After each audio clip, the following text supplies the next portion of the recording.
Glasser here, and welcome to Minding Your Mental Health. I'm here with my co-host Rob Glasser and our very special guest, Matthew Glasser. We talk about the topics that shape mental health today, teach the importance of inclusion, and share why we should be kind. So whether you're here live or on replay, let us know where you are tuning in from.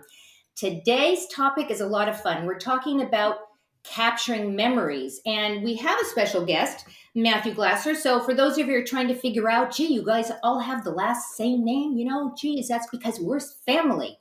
So Matthew, welcome to the show. Rob, always a pleasure. Let's talk about photography. Let's talk about capturing moments. Why do we love taking photos, Rob? All right, well, that is me. So, from a really awesome website, the Florida Museum of Photographic Arts. I don't know if we have the link, we'll put it up.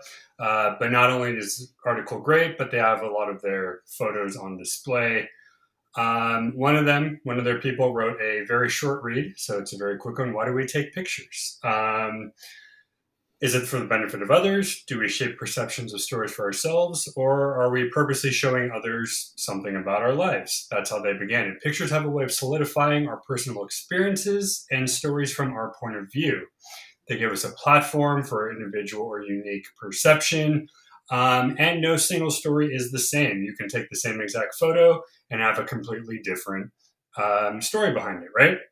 So one of their things that they highlighted was there are multiple reasons why we share,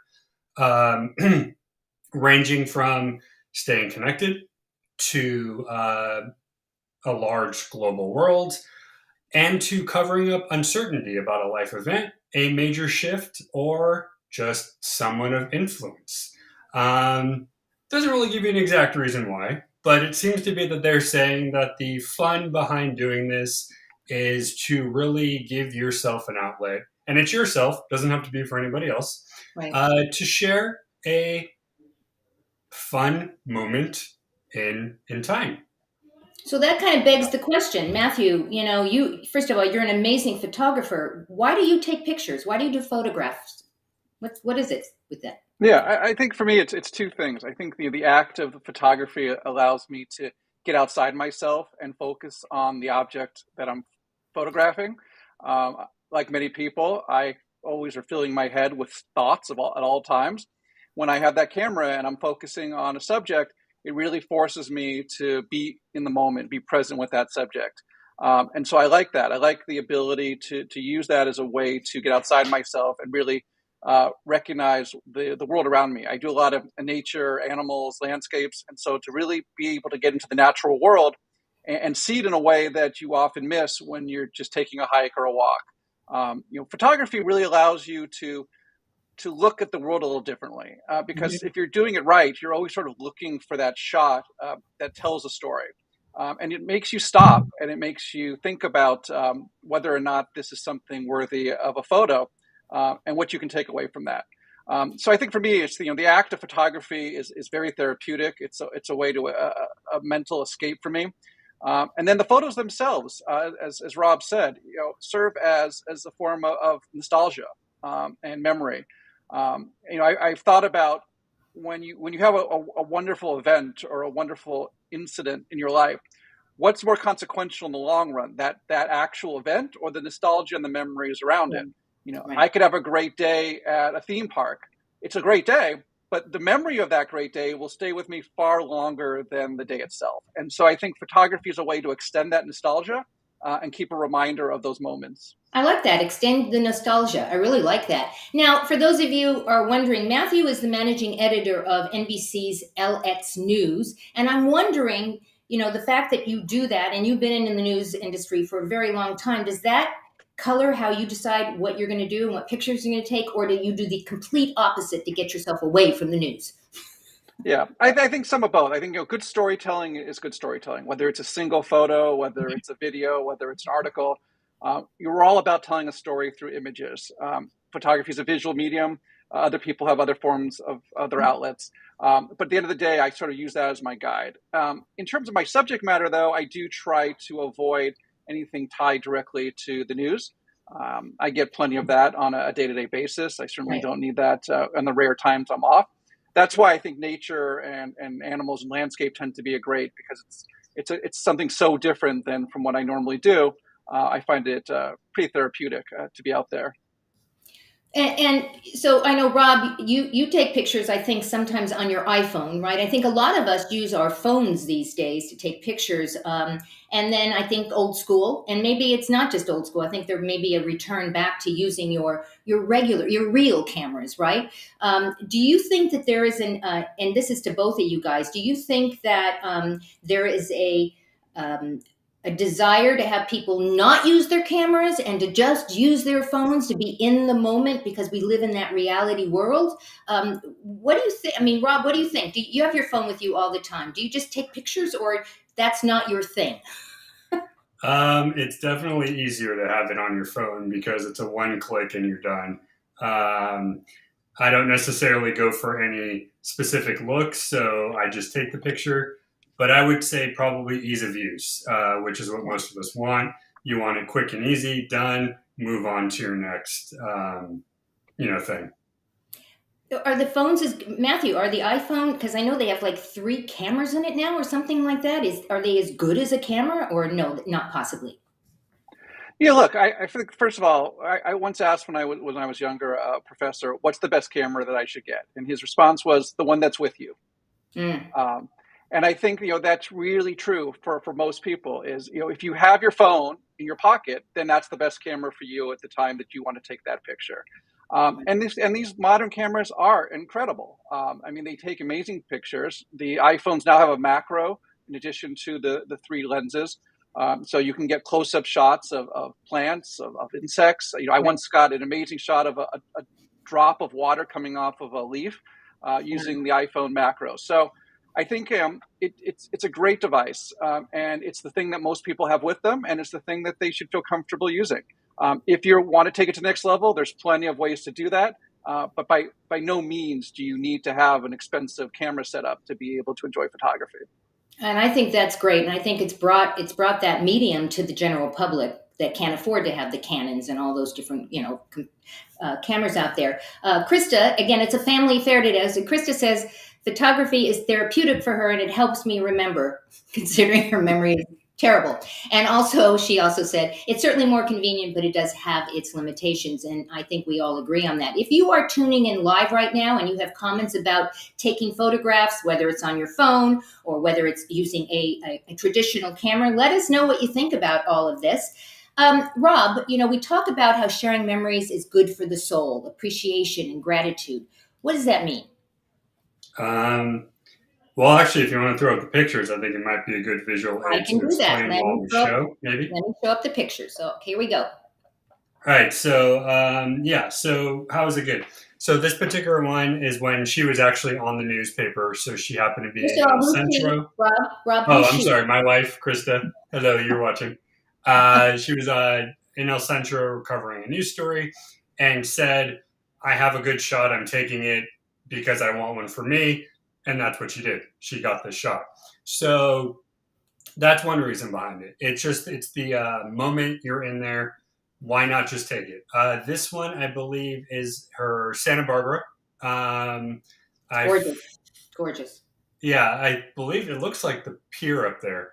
But again, it's the good, and the timing is perfect, but it's also just like the moment you're in there, Oh, there you go. She said her favorite fireworks picture ever. But yeah, so this is just a really good moment. She was up there at the time when the sun was setting, and I love how the reflection off the water. Yeah, It's a really cool image, and it's like a postcard, right? It's like something you get at a thing, and you would send this to somebody because it's a really cool location, right? So here's the next one. Okay, so this was from Lancaster. It's called Apollo Park. And as you can see, it's surrounded literally. It's like an island. It's surrounded by a lake. Again, the reflection, the day. If anybody's been up to Lancaster, I know it's very hot, but you find places like this. And that's also cool. I'm sure Matt might agree. You find places that you didn't know maybe were there.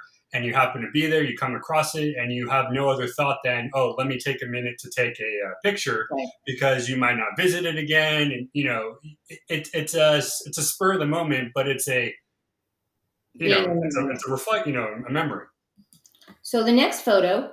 Okay, so this is my favorite. So this is actually Laguna Beach. And you know me, I'm a big gothic horror person. This literally looks like something out of a book. This looks like something from Europe to me. An illustration. It looks like an illustration. It looks like an illustration, but this she found Laguna Beach. She told me it's called the Pirate Tower. So literally, it even has a gothic name, the Pirate Tower. But this is just amazing. I mean, you live in a city or a state and you don't even know, and then you come across something, and it's probably the best thing you've ever seen, because you never expected to find this, in the middle. And then, okay, I think the flower one is next, right? Oh, we're doing him. Okay, so we named him Rodney. He actually lives in our backyard. Rodney likes to give us his presents once in a while. He actually pants like a dog. It is so hot outside that he literally stops in our backyard in the shade to get some water from the pool and relax. But I like this one the most because of the pictures that we have. I actually was here to see it. So for me, I was there. I saw it outside, and you can tell. I don't know. I'll have to ask her if this was her phone or her camera. I think it was her camera. Is this a Roadrunner? Is this a Roadrunner? It's a Roadrunner, yeah. But what's cool is that he comes back now. So not only do we have this photo, but you go, oh my God, it's the guy from the picture that we took 3 months ago. Now he's back in our backyard. So this is one of my favorites because, we get to see him. And then lastly, on a trip to Canada, she went to one of the botanical gardens, and this was one of her close-ups. I know one of her favorites is flora, whether it's trees, flowers, what have you. And it's your liking. You do it well, you take an awesome picture, and you end up with what you see in front of you. They're beautiful. And Matthew, we're gonna scroll through yours. I actually have put some of your photos as banners on my profile. This is an amazing photo. Tell us where it's at. What was your inspiration? Sure. Before that, though, I just want to shout out to Krista. Her photos are fantastic. And a lot of people will say to me, I take terrible photos. And what I say is, you just haven't really practiced the different aspects of photography. What makes Krista's photos so great, not just the subjects, but the composition. I mean, she could have taken a lot of those head on, straight up forward, and it would not have had the impact that it did. She chose to compose them in a way that made them incredibly dramatic and told a story. And so in the case of this one, it was a particularly moody day. The weather over Los Angeles was changing moment by moment. And I was on Griffith Park, overlooking downtown Los Angeles. And I was really taken aback by the contrast of the yellow flowers and the grayness of the day. And so it really served as a nice contrast between where I was at the moment and what I was looking at. And it definitely struck me as something that was photo worthy at the time. Beautiful. And this next one. Yeah, so this is the flower fields in Carlsbad. Every year they grow out these flowers in different colors and different rows, and a lot of people go and take them. And so part of me always says, does the world need another flower photo? And if I'm going to take that, can I do something different with it that maybe hasn't been done? And so when I saw this old tractor and in the background the windmill, I thought that was a great way to kind of do something a little differently than just a close-up of yet another beautiful flower. It's gorgeous. Absolutely gorgeous. And the next photo that I'm going to bring up is... yeah, he's sticking his tongue out of us. It's his blah moment. So that's a red panda from the San Diego Zoo. I took that fairly recently. And one of the things that photography also teaches you is patience, especially when you're photographing animals and kids and people, waiting for that right moment. Everybody, the crowd was coming by, looking at the panda and moving on. I just waited. I waited and I waited. And eventually he turned his head and he began to stick his tongue out. And I got a variety of shots of him with his mouth open, with his mouth closed. But had I just moved on with the crowd, I would have missed that opportunity. And I think, photography forces you to slow down, take deep breaths, and really appreciate what you're looking at. and waiting for that exact moment to get that shot that you're looking for. So true. So true. This personally is Uh, one of my favorite. I actually have that, I think, right now sitting on my banner. I love this one. so that's Yosemite, one of my favorite places. We could do a whole episode on how hiking in nature is therapeutic, but that's Mirror Lake. And I was hiking out there, and I just saw the reflection of the mountain on the water, and it felt like a perfect opportunity to capture that kind of moment in time, Just gorgeous. and save that for, like we said, for nostalgia. Beautiful, beautiful. And this one, well, I especially like this one, and you know why, Matthew. Tell us where this was taken. Yeah, so that's Napa. That's off the back of the wine train. I was with the family at the time, and I decided to kind of leave our table and stand in the back and take pictures as we were going down the tracks. And we came into this opening, this area with trees on each side, and the track kind of old, and it was covered with these leaves, and it definitely felt like a great moment to get a picture. Look, truly, you're very gifted. Krista is very gifted. The two of you, to have two gifted photographers in the family, and then there's me, who, I'm lucky if I can, get somebody in the center of the photo. I'm going to put this up here. Krista says patience is a great tip, and it is. You wait for the shot, right? Are we all agreeing on that one? You wait for the shot. Yeah. So let's talk a little bit about giving ideas to others who might be wanting to go out and try their hand at photography. Where are some places, Rob, or some ideas as to where someone might want to go and take some photos? Well, piggybacking off my morning video about hiking for beginners, if you are, like Matt was saying, if you're lucky enough to be somewhere with, mountain range or maybe a rock formation. I know when I was in Chatsworth, whether it was man-made or not, but there was all of these stones that were perfectly put around the area. It probably was done by somebody, but either way, you come across these cool little statuesque looking things. And that, I think, is the coolest thing to do if you're out and about. Now, my secondarily favorite one at home is the pets. Because like he was saying, you always get them in the funny moment, whether they're on their back, whether they're curled up. Our little dog is always snuggled in a blanket, and you can't not, want to just zoom in and get that face, the boop, as we call it. So, depending on what you're into, I think you can easily get a good one from home as you would out and about on a trail, or like he said, at the theme park, at the zoo. Wherever you are, you'll probably find one spot or one shot that is going to bring you back the best nostalgia. So Matthew, where do you, obviously you go hiking, you take photographs there, you take them in the moment. Any other ideas that we can share with our audience as to where they might consider taking some photos? Yeah, I think there are moments everywhere, and I think what's great about photography is if you look at the world a little differently, and you take, as you're walking, as you're living your life, you pay attention to what's around you. You're going to find amazing things to take photos of. Even the most simple objects can be beautiful in the right circumstance. A leaf blowing across a green grass, an old church, a couple, in a doorway. I think there are great places to take photos no matter where you are. But I don't think people take the time to really appreciate the world around them. They're so busy. They're on their devices. They're on their phones. They're not paying attention, and they're missing a lot of great opportunities to capture some of these cool images. And we talk about that all the time, Rob and I, in our shows, about being appreciative and grateful for the moment that we're in and having gratitude. And I thank you for bringing that up, because that is so very, very important. I have a question to ask both of you, and this is kind of came to mind. The other big thing with taking pictures, especially with your phone, are doing those selfies. And I think that kind of came to be more because of social media. Would everyone agree with that? That we want to show ourselves and we take that picture.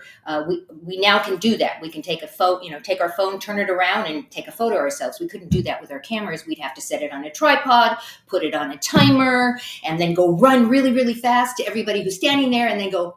Right? Do you think that the iPhone or the Android or any kind of phone where we can take these selfies, has that changed our world in a good way or a bad way? Any thoughts on that? Look, I think like most things, it's nuanced. It's both. I think selfies are great to capture times with friends and family. If you're Mhm. lucky enough to meet your favorite celebrity and they're gracious enough to let you do that, those are great moments. I think selfies can also be incredibly inappropriate. In certain times, I see people posting selfies that make me cringe.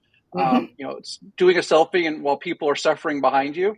Right. Within my industry, I see that way too often. Fortunately, not a lot within my company, but I see a lot of reporters at a scene of a terrible story taking a selfie. And that's Right. probably not the best time to take a selfie if No. somebody has died or someone lost their home or someone's in distress. That's not a great time to make it about you. But in the right circumstances, selfies are great. And they're a great way to remember things. They're just time and place, I think. Rob, what do you think about selfies? I can take them or leave them, honestly. You leave them to Krista to take the selfies with you, right? Yes, which Yeah. I don't know if that's called a selfie, but yes. I don't know if it's called a selfie either. Um, if you're listening live or even on replay, either one, let us know in the comments what kind of photos you like to take, where you like to take them. We'd love to hear from you, and we will share some of those on later shows. I'd like to let everyone know how they can stay in touch with Matthew. Now, Matthew, I know on your website right now at MatthewGlasser.com, you have those photos that you shared with us and a huge selection, a gallery of all of your photos, right? I encourage you to go check them out because we only just got the tip of the iceberg with what you shared with us today. And Rob, we want to make sure that people visit Rob at his website at altereduniverse.live. It has also very cool things over there. And you can see me at karenglasser.live. Also, I know that both Matthew and Rob are on LinkedIn. Rob is at Rob Glasser and Matthew's at Matthew Glasser. See you there. And again, we're going to share some resources if you are feeling some mental challenges right now and distress and you need some help. Please reach out. NIMH.nih.gov, the government entity, and also NAMI.org. A lot of good resources there. And of course, we are talking about the new 3-code phone number 988. If you call that, it is a central national number, and it will send you to whatever state you are in to the help that you need. Also, as Rob pointed out a couple of weeks ago, it is also a great resource for veterans. Any last minute thoughts? We'll start with Matthew first about photography and how it just helps our well-being. Yeah, I think look, don't be overly critical. I think a lot of people are discouraged because they're not taking those award-winning shots. And like anything, photography takes practice, it takes mindset, it takes seeing the world a little differently. So Mm-hmm. go out and do it. The great thing about cameras, digital cameras, cell phones is you're not paying for film, you're not paying to develop. Some people are going out there, what's film? But um, it gives you unlimited opportunities to be creative and try new things. And I encourage people to just take that advantage of that. Go out and play. Take 50 shots, take 100 shots, and go back and look at them and see which ones resonated with you and which ones you want to save. Great thoughts. Rob, any last minute thoughts about photography and well-being and appreciation? Just enjoy your moments in time. If you are lucky enough to have your camera or phone, go for it. But if you're lucky enough to just have the moment to see, then take advantage of that too. Kodak memory in our mind, right? Call them is Kodak around? I don't think Kodak is still around. It's a memory. It's a photographic memory in our mind.